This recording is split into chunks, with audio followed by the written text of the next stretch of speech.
In this video I'm going to show you how you can easily change your name on Facebook app. Be sure to watch the video to the very end so you don't make any mistakes. Let's get started, guys. The process is similar on an iPhone and on an Android, and first off we need to open up Facebook app. Once the app is opened, we need to head over to menu. On menu, right over here, we can easily find that gear. Just tap on it to open up settings and privacy.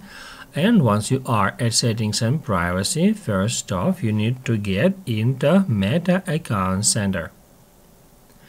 After that, tap at profiles, then select a profile associated with your Facebook account. After that, tap right over here where it says name.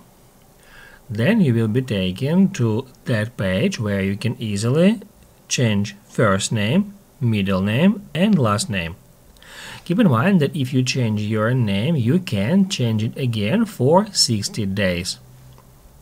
To save the changes, just hit Add Review Changes, and on the next step you will be prompted to enter your Facebook password to apply the changes. If this video helped you out, don't forget to hit the like button.